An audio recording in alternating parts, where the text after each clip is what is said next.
Je m'appelle Albert Angel, je suis architecte designer. Je suis spécialisé dans le hospitality design, tout ce qui est création de lieux de vie, restaurants, hôtels. Nous sommes chez Quirk, qui est un espace de coworking dans la Tour First, Paris La Défense.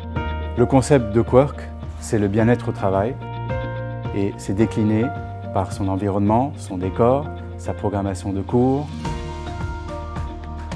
Vous venez ici, vous pouvez travailler dans votre bureau, dans notre bistrot, vous pouvez faire un cours de yoga, vous pouvez aller vous reposer. J'ai voulu créer un décalage et un contraste en créant un lieu qui est atypique. Intégrer des écrans qui jouent sur le trompe-l'œil par des moments où vous ne savez pas la différence entre l'écran et la vraie bibliothèque. On retrouve une animation qui vous surprend. L'idée d'utiliser ces écrans, c'est de pouvoir rajouter cette profondeur, cette complexité à ces bibliothèques qui paraissent statiques. Quand Albert Angel a dessiné ce lieu-là, il l'a pensé donc immédiatement avec les différents écrans. Il a fait appel donc à Chronates et c'est Chronates qui nous a dirigés vers Samsung pour évidemment sa luminosité, les différentes tailles qui étaient proposées, la capacité de faire des murs d'images par exemple. Ça allait de soi de prendre pour le reste des écrans qui étaient plus des écrans d'affichage d'ailleurs qui sont verticaux, mais aussi pour l'écran qui est derrière moi ou l'écran que nous avons dans les salles de réunion qui sont des écrans donc tactiles, de continuer évidemment avec Samsung. Alors, on est plutôt vraiment satisfait de ça.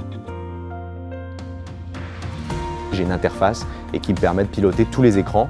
On en a une cinquantaine sur les 4 Quirk et donc je peux les piloter individuellement ou par groupe d'écrans également. Par exemple, je peux piloter tous les couloirs, toutes les circulations de tous les Quirk et dire que dans cet endroit-là, à telle heure, eh bien, j'ai tel écran qui s'affiche. Donc nos membres sont assez exigeants sur la manière dont ils reçoivent l'information.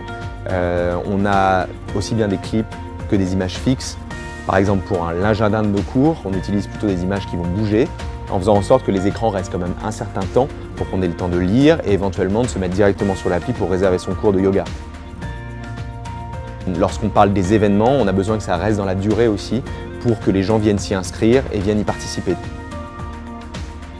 Aujourd'hui, les gens choisissent Quirk aussi parce que Quirk dispose de ces installations-là. Donc évidemment que les gens s'en servent, tout le monde est content d'avoir sur son lieu de travail un espace qui est vraiment dédié à ça.